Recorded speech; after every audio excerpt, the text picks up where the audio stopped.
Hi class, I just wanted to give you a final lecture.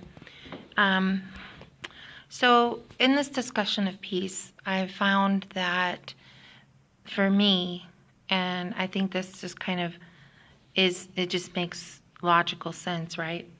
That inner peace leads to outer peace.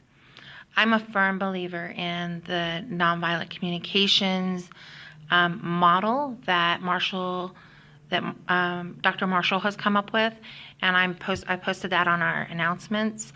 And that's simply like knowing where you're coming from. It's a needs-based consciousness. So understanding and recognizing that all human beings have needs, that you have needs, and oftentimes when we have problems and conflict in our life, it's because we have not addressed our own needs.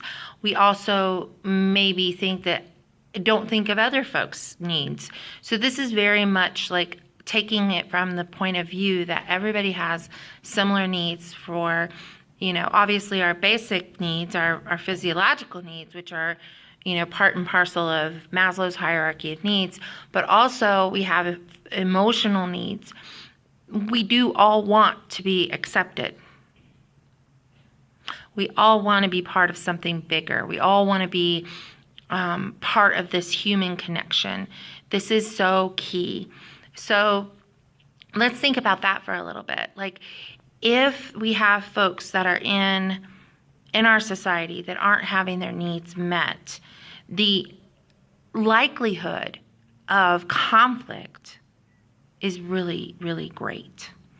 So one thing that world leaders could really go a long way in trying to address world conflict is in first needs assessment. Are folks' needs being met? First of all, the physiological needs, all of those needs, safety needs. I mean, can you imagine bombs going over your head every day? Can you imagine not eating for the morning? These are just basic needs that I firmly believe until everyone's human basic needs are met, we're going to have a hard road ahead of us as far as maintaining world peace. So that's first and foremost, those basic, food, water, shelter, healthcare, education, basic needs. Those need to be first and foremost. Those are the building blocks. And then, and kind of running like parallel to that would be the needs of like acceptance, self-esteem, self-actualization, all of those things. And we have to kind of admit that the system that we have right now is a system that doesn't do any of that. We hear about a war on terrorism, but not a war on poverty. We hear about a wall being built, but we surely don't hear about new hospitals, new schools, new homes being built.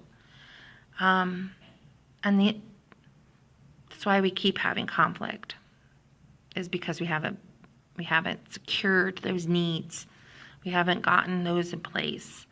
So I've posted on the website, or on our Blackboard, that kind of some of the principles of nonviolent communication. Take them or leave them. They might be useful for you. They've been really useful for me. And be looking out for the final essay. I really loved your terrorism papers. Some of you went to some other. we had some cool groups. So yeah, I will talk to you later. Bye.